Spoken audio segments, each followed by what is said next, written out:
Well, hello, Spurs fans around the world. It's Theo Delaney here, speaking to you from North London with another edition of the Spurs Show. So much going on, such a busy time, so many ups and downs. So lucky for me, I've got a great panel here with me. Welcome back, first of all, Orla Hannon.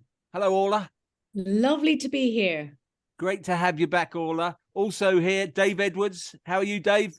I'm fine, Theo. Nice to be back. Good to see you all. Good to see you. And one of the great chroniclers of Tottenham Hotspur, Chris Cowlin, is here. How are you, Chris? Very well, Theo.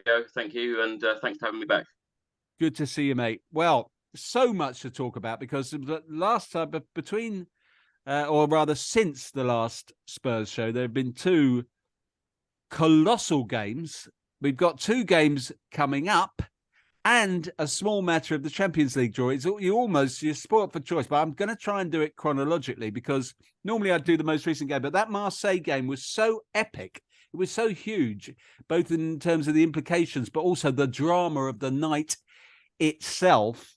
And if ever there was a lurid caricature of a game of two halves, that was it. Orla, what did you make of that game?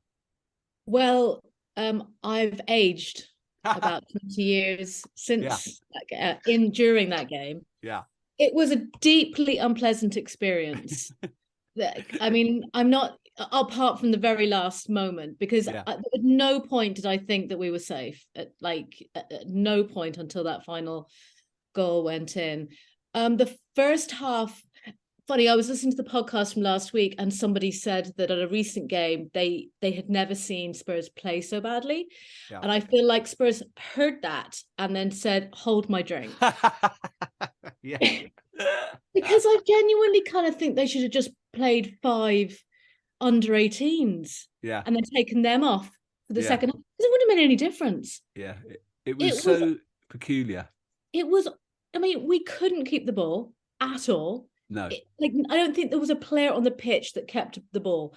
It was kind of embarrassing, actually. It wasn't, it was, in the first half. And then, the second half, completely obviously different. A little bit better. Yeah. But it never got in. It was never an enjoyable watch. But, no, I mean, this peculiar thing that we had become accustomed to, which is that Conte sends them out just to sit back and be completely passive in the first half, and then if they go behind, then suddenly they turn into a football team. This was the most extreme example of it. And I guess because he's an Italian manager, he likes defensive football, and the game starts with us in possession of what we need. In other words, a point to get through to the next round. So I can only assume he said, don't worry about football. Just make sure we don't let any goals in. You don't need to cross the halfway line. If we don't let any goals in, we're through. Is that how you saw it, Dave? Is that what you was thinking, do you think? I actually missed the game because I was booked in at a gym session. So I only caught it on catch up. So I was listening in as I could. And to me, it's the same old story. We just do the same old thing. And I think Conte has read the Spurs manual back to front in that never do it easy. Do it the hardest way you can.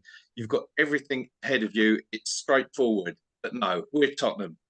Make it as hard as you possibly can and aid every member of our fan base in 45 minutes. Yeah. I mean, Chris, what were you thinking at half time when that, I mean, did you have any? I mean, was there bits of hair around you that you'd been tearing out, or was your head red from banging it against the wall? Well, I was actually sat in the stadium in the neutral end. Okay, so getting inside that stadium was a scary place to go, and I tell you what, I wouldn't be watching back there. But it is typical Tottenham so far this season. Yeah. But to put a positive spin on it, we are sitting in the top 4. And we did go through as group winners. Yeah. So we've got to take the positives from it.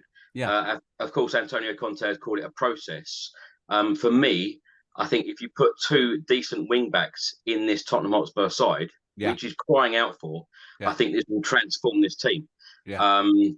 Like last season, Bentancur and Kulusevski, 2 fantastic January signings.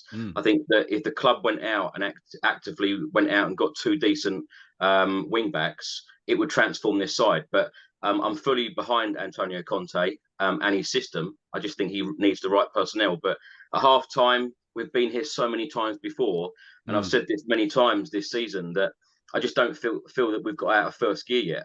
But the positives to take, if you said to a lot of Tottenham Hotspur fans going into the World Cup that we'd be sitting in the top 4 and we were group winners in the Champions League, I think we would have all taken it. Yeah, I agree. Yeah. I've got no overall. I'm not concerned about the project, if you like, and the process, as you say. And I think that I was looking today at, Klopp, there's some sort of anniversary of Klopp taking over at Liverpool or something, or I think he's just been given the freedom of Liverpool. Klopp took over Liverpool in 2015. He didn't win a trophy till 2019 when he won the Champions League against Spurs. He'd been to a couple of finals before that, but he'd failed to convert. And you think during that whole period, that's 4 years. I mean, during that whole period, they were never on his back. He was never close to the sack. I mean, I remember Liverpool coming to play Spurs during that time and being totally turned over. I mean, I remember once tweeting, I think it was before the famous watershed signings of, Van Dijk and Alisson. But they came to Spurs and Spurs just absolutely easily beat them. And I just remember just tweeting the words, Liverpool aren't very good, are they? And all these Liverpool fans going mental. You know what they're like? They're absolutely beautiful. People who I consider to be personal friends, threatening me, all sorts. Within 6 months, they were much better, and the rest is history. And the thing is, Conte, he's only had 1 year, and he's already got us back into the Champions League, which would never have suspected last season at all. We really didn't expect him to be able to do that. And as you say, we've been in the top 4 all season and all of that. Having said all that, my God, half-time in Marseille, you're just thinking, what on earth is going on there? I suppose we all had a sneaking suspicion they would come out and be transformed, but they were actually very good second half. I mean, second half performance, individual performances, some of them were absolutely outstanding. Bentancur has really emerged, hasn't he, as an absolute hero and a top. I can't remember being as impressed with an all-round midfielder since Dembele. I know you're a fan of Bentancur. I love him. Yeah. I love him. And actually, you know what? I am an eternal optimist, as you have to be as a Spurs fan. And I will absolutely agree. Yeah, we're in the top 4. We've got through. And I mean, Sonny's injury was awful, in that game. And I'm a huge fan of Son as well, and watching him being taken off, and he had obviously no clue where he was. And if you consider our injuries, that we have now, to be honest, the World Cup, I think, is coming for us a really lucky time. Because if you remember last season, remember when Son was out and we had a couple of those games that got put off, and then by the time the games got put back on, we had players back, which meant that actually we won games that we may have lost. Yeah. I kind of think that you'd like to hope that we will come, as long as people get through the World Cup unscathed. Kane, I'm looking at you. That we will, we are going, if we can get 3 points at Leeds and go into the World Cup, everyone comes out of that okay, then I think we are optimistically in a good position for the rest of the season. And I completely answered a different question to your question, so apologies for that. No, not at all. No. Yes, I love Bentancur is the answer. Brilliant. I think he's only getting better. He's brilliant. I think that he was great again at the weekend. I mean, and just one last thing on that Marseille game, even though the first half was absolutely dire, the second half, to win it the way we did with that incredible finish from Højbjerg, who looked dead on his feet, didn't he, 20 minutes before? You just thought, how does he even keep going? I mean, Højbjerg is a freak of nature, the amount of heart, because he doesn't just play every game. He plays every game to the absolute max, doesn't he? He's such a hard-working player, all-rounder. And for him to burst, of all people, to burst through at the end there, and it was like a Michael Owen, 18-year-old Michael Owen goal, wasn't it? Where he's storming through and smacking it in with the most outrageous angle. So, to be fair, all right, the first half was absolutely appalling, but the way we were played in the second half and the way it finished was absolutely glorious. I mean, I was absolutely delirious, charging around the living room as usual, really upsetting the rest of the family, just shaking their heads, rolling their eyes, tutting and just sloping off. Because it was just, I mean, it was glorious. And of course, it set us up nicely, even though we look really knackered and we got a lot of injuries. And as you say, Son was added to the injury list. It set us up for an intriguing encounter with Liverpool, the aforementioned Liverpool, which happened yesterday, Sunday.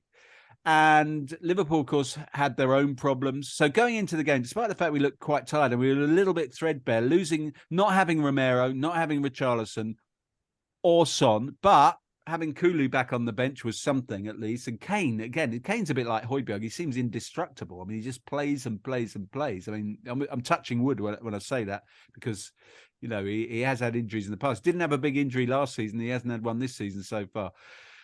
We go into that Liverpool game reasonably optimistic despite all the injuries and fatigue, and it didn't work out for us for a variety of reasons. Dave, what was your main conclusion from that? I was very optimistic about that game as well. I thought Liverpool they seem to be going backwards a bit like we are at the moment. They're in a sort of middling place, and you know they've got the quality there.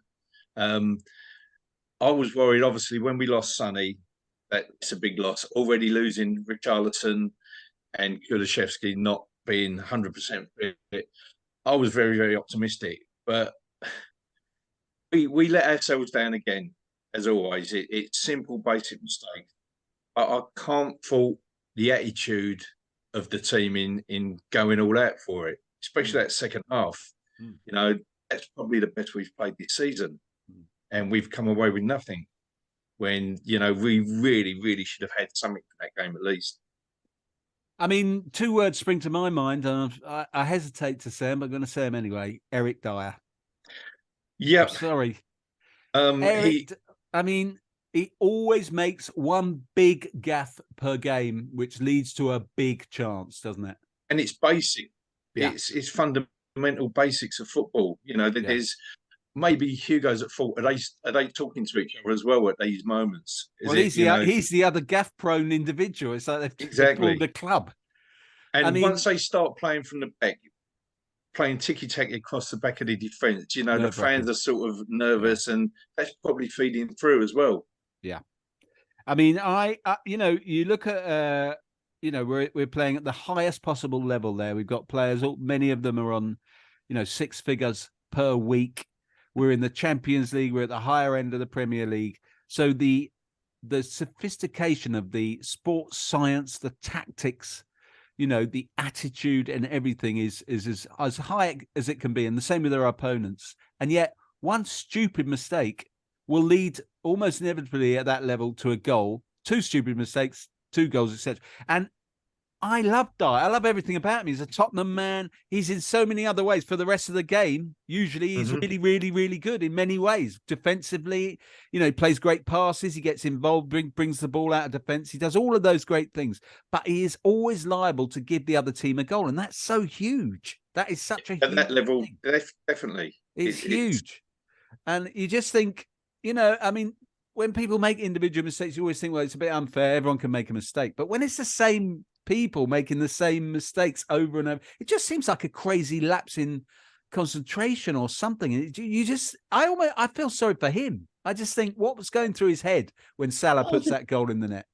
That's what we need to move on to the next level. I think we have to stop making those stupid little errors, because Dyer, as you said, he's Tottenham through and through. He's the sort of player that we love. Yeah.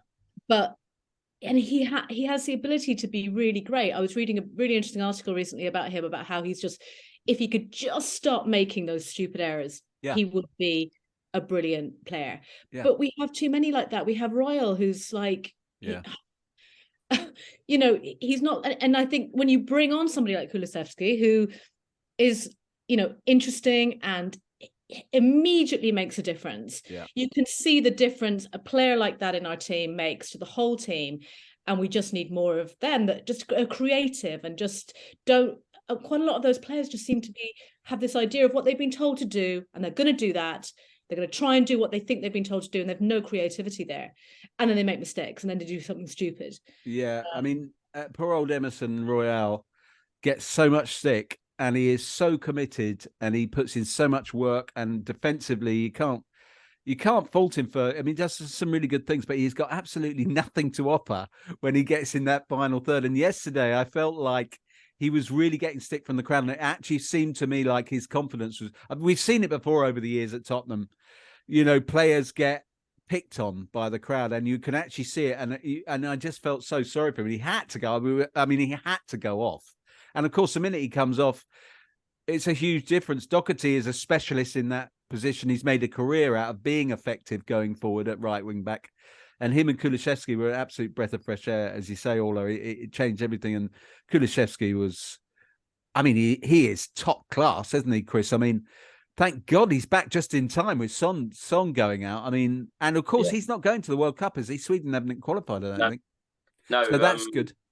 Top player. And I love that phrase about Juventus rejects, because of course Bentancur and Kulusevski over this last year have been absolutely sensational for us. But as Ola said, instant impact from Kulusevski off the bench, setting up Harry Kane. But just a little bit on Emerson Royale. He clearly is just not good enough to play for Tottenham Hotspur. And when this wing-back system is so important to Antonio Conte, I'm just so surprised that we have got Sessegnon and Emerson Royale. Now, what on earth is Jed Spence doing not to get on the bench yesterday? Doherty, to me, looks like a right wing-back. I was at the Bournemouth game last week. Emerson Royale set up a shot and actually hit it outside the stadium into the car park. And the Tottenham fans weren't very nice about him then. No. I don't know what Antonio Conte sees in Emerson Royale, because you expect improvements from a lot of these players. Like you mentioned Højbjerg earlier, he's probably our most standout player alongside Bentancur this season. Really improved. But Emerson, I just don't see any improvements week by week. I think this definitely needs addressing in the next transfer window. Yeah, I wonder actually whether they will. I mean, to me, I completely agree, and anyone can see it. I feel sorry for him, but you're right. I just don't think he's ever going to be good, and I don't think he's got it in him. I mean, you talk about players who give it everything, and that's why you love him. And he really does. He really cares. He really wants to give it everything he puts. But I would give it everything.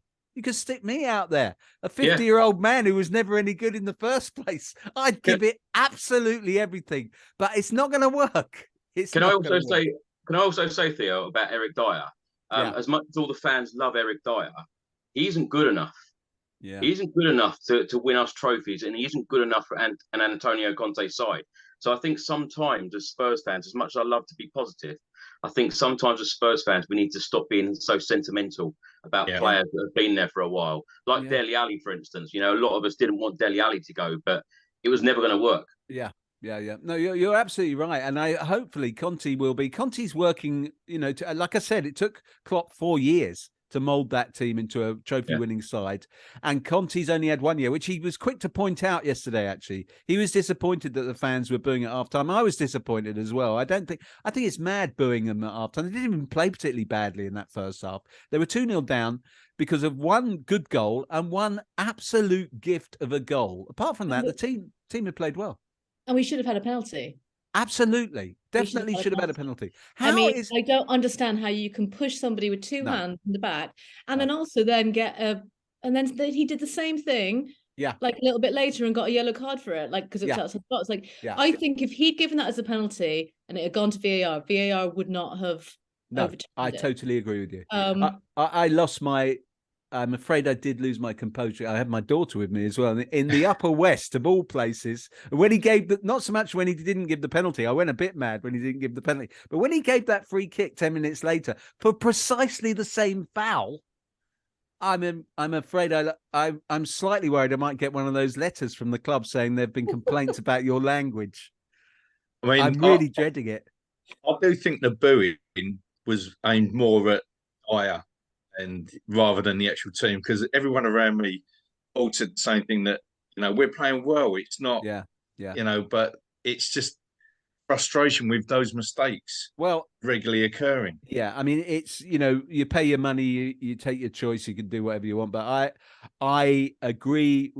There's consensus here that I think that we know Emerson Royale's not good enough. We all love Dyer, but if we're really honest, he's probably not good enough. But I just don't think booing them's going to get us anywhere. I think it's actually can only be counterproductive. I don't think they think, I'm being booed, I might start playing well now and stop making mistakes. If you look at players, I mean, you only have to think of what it would be like. You said, put yourself in their position. Your own fans booing you and deriding you from the touchlines while you're going about it in the cauldron that is a Premier League game in front of millions of people. I mean, it's a nightmare of proportions that none of us will ever have to go through, and so no wonder it can only affect them badly. I would have thought. I certainly visibly saw Emerson Royale shrink, and it's nasty to see. Having said that, yeah, although I sympathise with them, yeah, I mean, Emerson Royale's never going to be good enough. I totally agree as well. What Spence? I don't know how bad can Spence be? I mean, he's a specialist in that position. He's got bags of pace. I mean, when he has made very brief cameo appearances, he's done nothing wrong. I mean, I really don't understand it. But maybe in the window they will go out and buy wing backs. Do you think that's possible, Chris? Are you hearing anything? It has to happen. And I tell you what, I'm so surprised that we started the season still with Emerson Royale and Matt Doherty. Antonio Conte called Jed Spence a club signing, so he's obviously not a player that he wanted to bring in.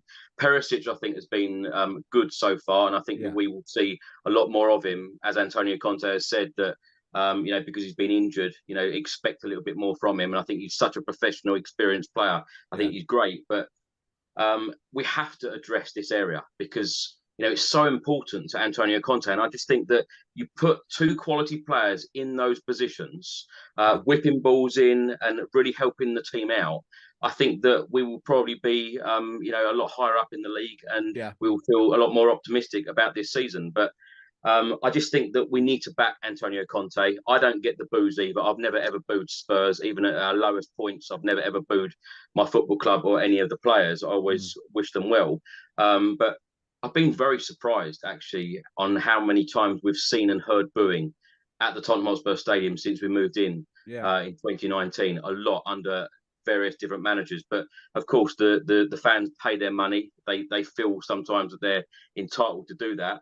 But the wing-back areas, as I say, I think is definitely the key areas that we need to address in the coming windows. And I just hope that Antonio Conte is around for us to give him what he needs. Yeah, I mean, he still talks when I hear him speak. He still sounds to me like he's still into it. He sees the opportunity here. Everything's here. They spend a bit of money. They back him in the transfer market. They got best stadium in the world, best trading ground in the world. He's obviously extremely well paid. He's going to struggle to get the same salary in another league, because the Premier League is so far ahead financially. So I think, and the very fact that he says, look, this isn't going to happen in 1 year. We're not going to go from where we were in 1 year and suddenly be contenders and win every week. I mean, it's just not going to happen. So he's speaking like he sees it long term. So I hope, I very much hope he does stick around. Although, again, at halftime in the Marseille game, if you looked at Twitter, half the fans wanted him out. Get rid of him. You get people, Poch in, Conte out. Come on, this is never going. I mean, I refuse to watch this anymore. It's hilarious, isn't it? It's just unbelievable, really. I mean, I think the secret now is just turn up for the second half if you want to see a game. Yeah, maybe. Yeah, maybe. Maybe that is what it's all about. Well, let's talk about, because we got through against Marseille and unexpectedly won the group at one point during that game. I think we were bottom of it, or certainly weren't in the qualifying positions. It was a hell of a dramatic finale for that group. But today saw the draw for the next round, and we got what I would call a middling draw, I reckon, the way I see it, which is Milan, AC Milan, the red and black variety of Milan. I immediately thought back to that epic night where we beat them 1-0 on our own ground, and it was Crouch, wasn't it, who put it in? Was it? Yeah. What do you make of that as a draw, Orla? Do you find that exciting? Yeah, as you said, it's completely middling. I mean, they're a team that are not, they're not who they used to be. I think that Chelsea kind of beat them twice, didn't they? Quite easily in their round. I think Conte will be well up for it. He wanted to go there and just shove it to them.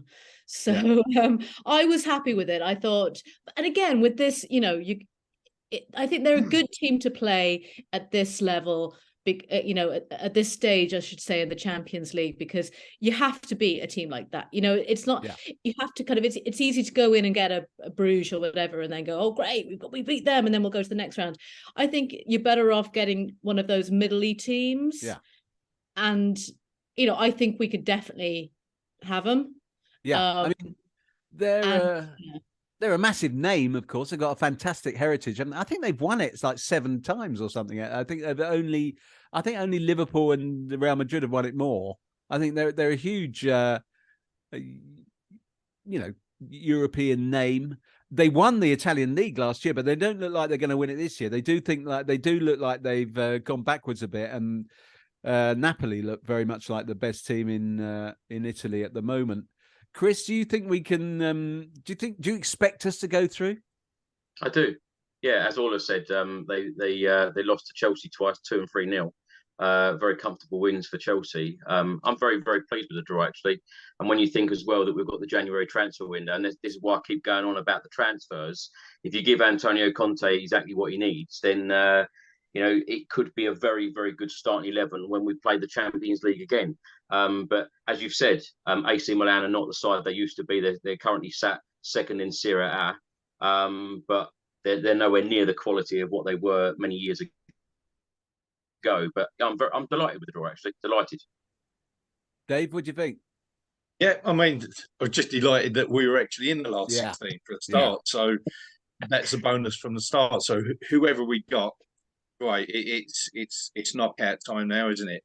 So we could have had a worse draw, we've had a better one. So, you know, it's all to play for. As Chris says, we make those transfers, signings in January that Conte wants, then who's to say we can't, you know, go on? Yeah. And really make a statement.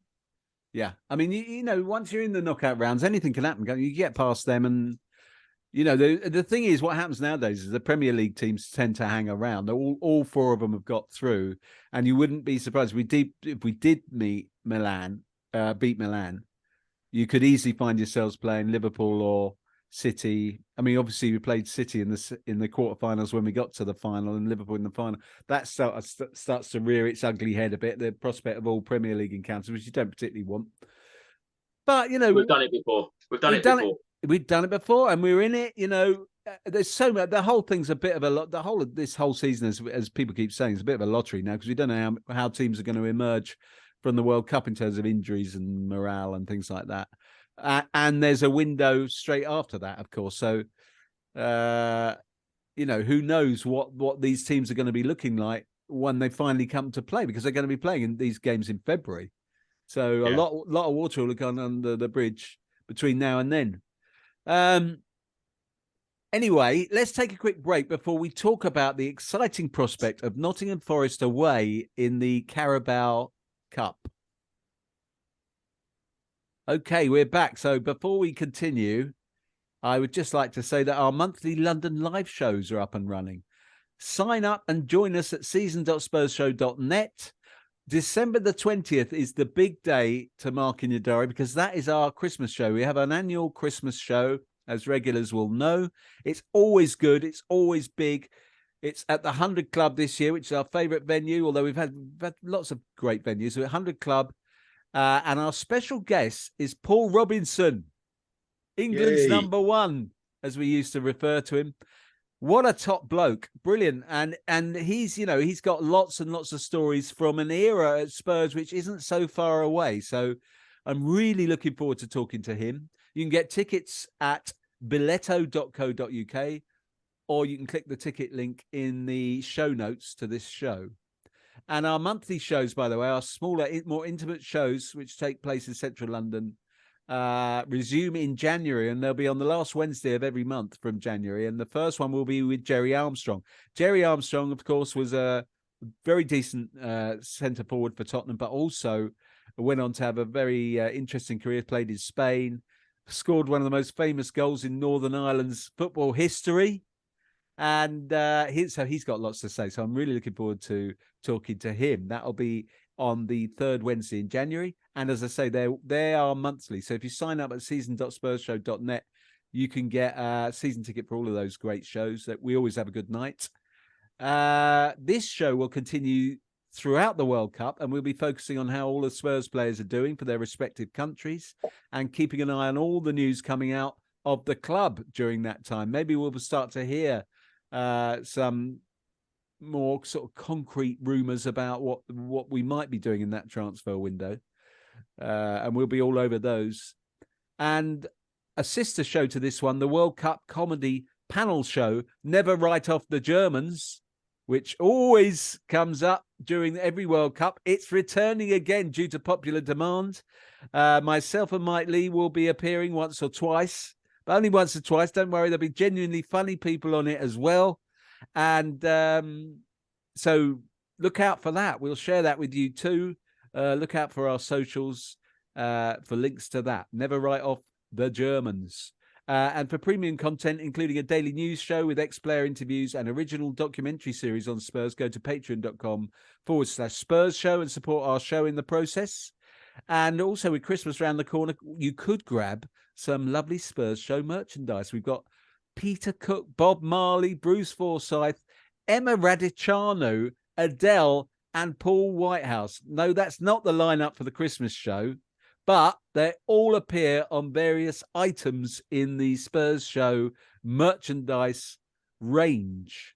Also, other people that appear on those items include Antonio Conte, Heung-min Son, and one or two others.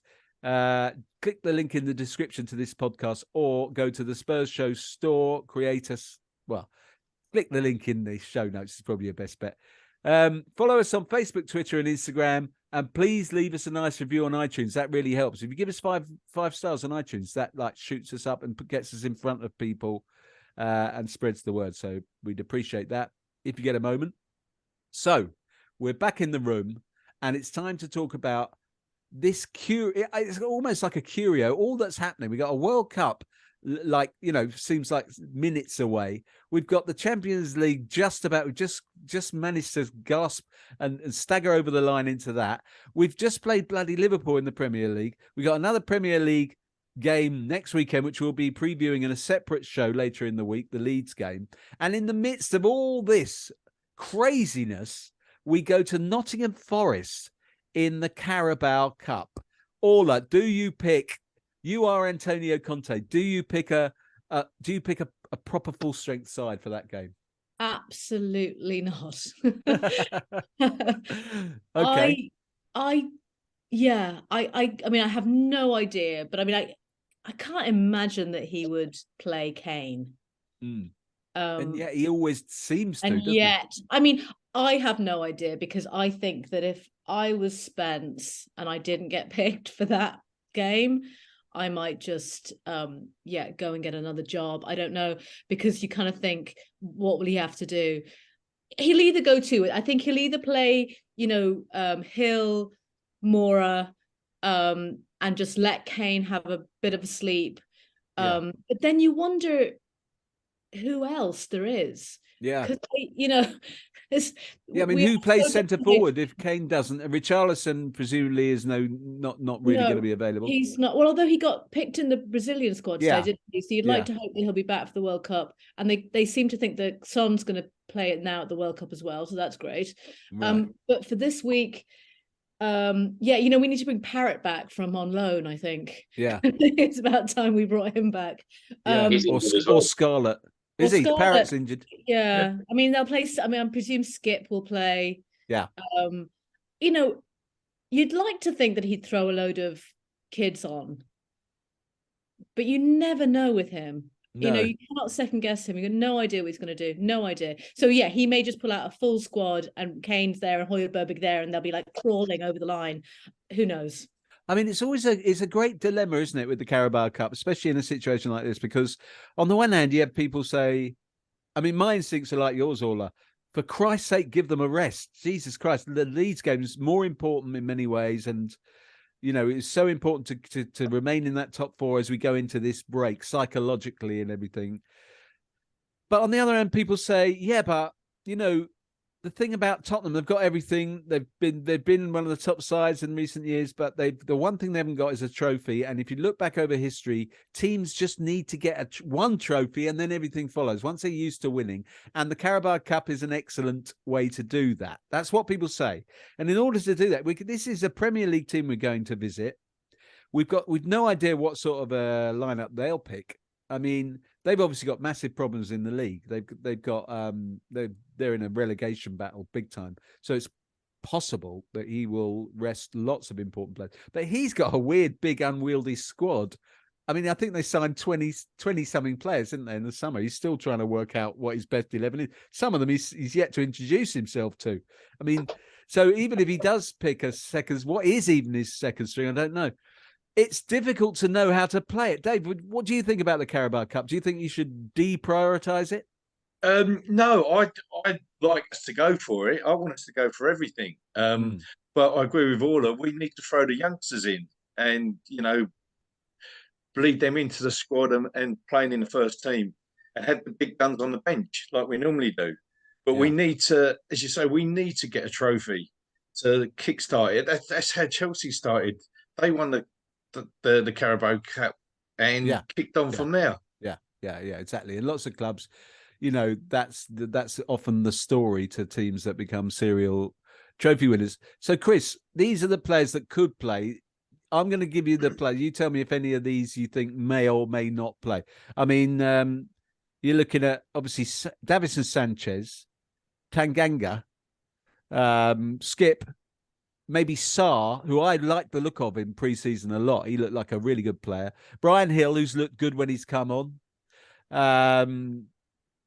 Lucas Moura, but there are question marks over his fitness at the moment, whether he is 100%. Are there any others? I mean, people like White. Are there any others that might come through and really surprise us who are genuine youngsters, Chris? Well, I'm sorry to say I completely disagree with Dave and Orla on this one because 14 and a half years without a trophy, including this game, we win 4 matches in the Carabao Cup. We're in the final. Now, Antonio Conte will go down as a Spurs legend if he puts the Tottenham Hotspur, trophy in the Tottenham Hotspur cabinet. And I just think that this is probably realistically our best chance of winning silverware this season. And I just think so close to the World Cup with the Nottingham Forest and the Leeds game.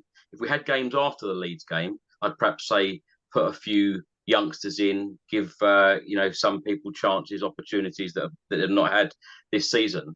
But I just think that it's a very, very important competition for Spurs. I know some people write it off saying it's only the League Cup.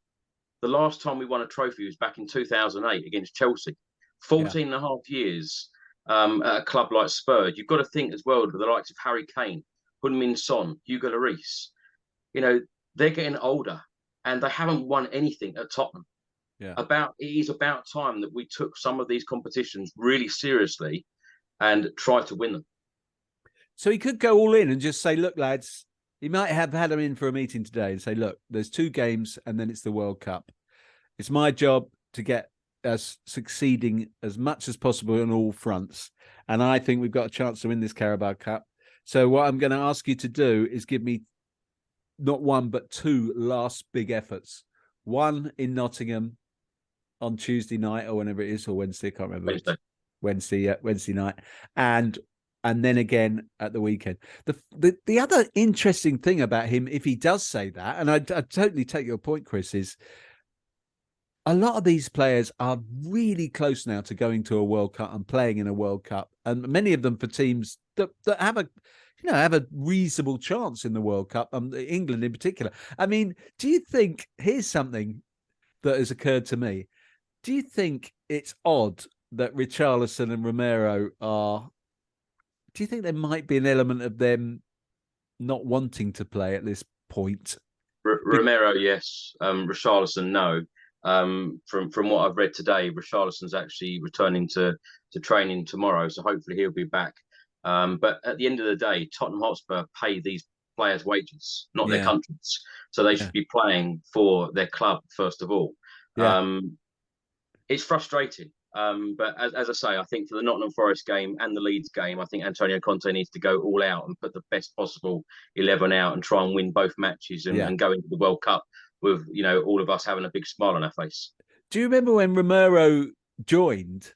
He was told it was COVID times and players weren't supposed to, there were certain restrictions on traveling for international games, and he wasn't supposed to go to South America, and he just went anyway. He just got on I can't remember, there's somebody else went with him. I can't remember who it was. There's been so many issues with Romero when it's to do with international duty. Yeah, he really prioritises Argentina, doesn't he? A world-class player like Romero, one of the best centre-backs in the Premier League for me. Yeah. We need him in every single game possible. And I think if we had him in every game possible, we would be far up that league table. Yeah, yeah. But he 100% prioritises Argentina. I mean, in some ways you can understand it, can't you? He turns up at Tottenham, probably never even heard of Tottenham Hotspur when he was a little kid. But he's playing. He's for Argentina, a team that really are fancied, aren't they? They're in the. I mean, I think the bookmakers have got them as favourites or second favourites. Most bookmakers, along with Brazil, it's the South American sides that are most fancied, and then it's France, I think.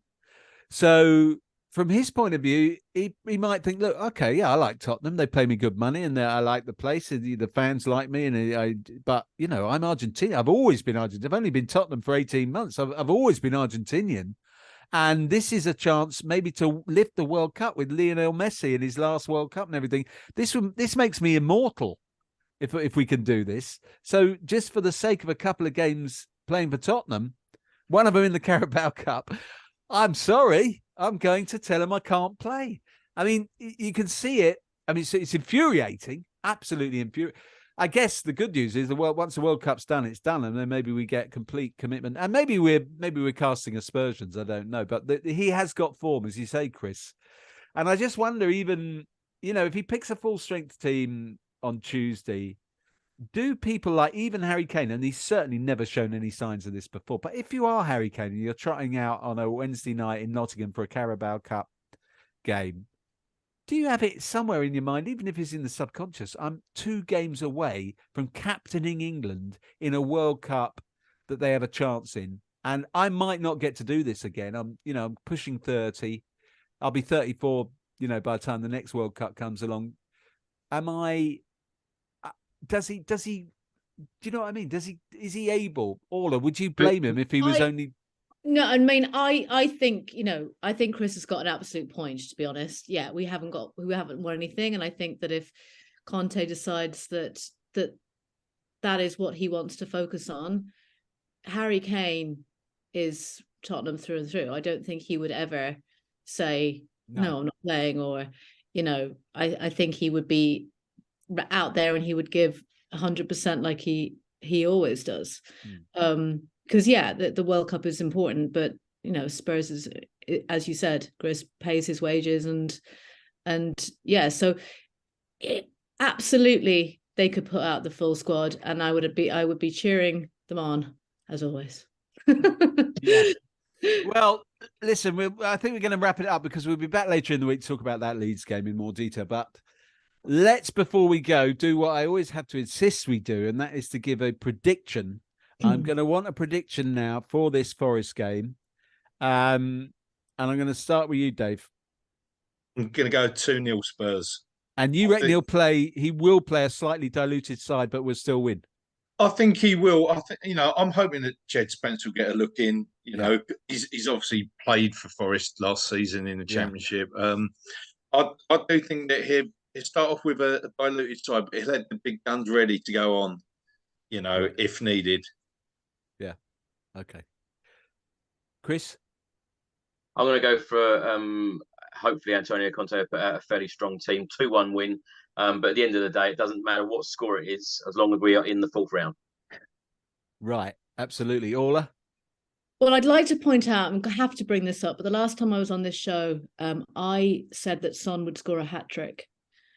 And he did indeed score a hat-trick. Wow. So I'm not saying that I'm mystic, but I will go 2-0. Okay. I'm going to say we're going to win it on penalties. We'll be knackered. We'll be so knackered by the end of it. They'll all be getting oxygen on the pitch. But, let's hope not. This is, like you say, Chris, as long as we get through, who cares? Just let's get through it and stay in that cup. If we can get through this cup, and stay in the top 4 for the World Cup. We'll be very, very happy as we go into that. For now, we'll be back with this Leeds preview later in the week. But for now, Dave, Chris, Orla, thank you ever so much. This is Theo Delaney saying, "Kill you, Spurs!"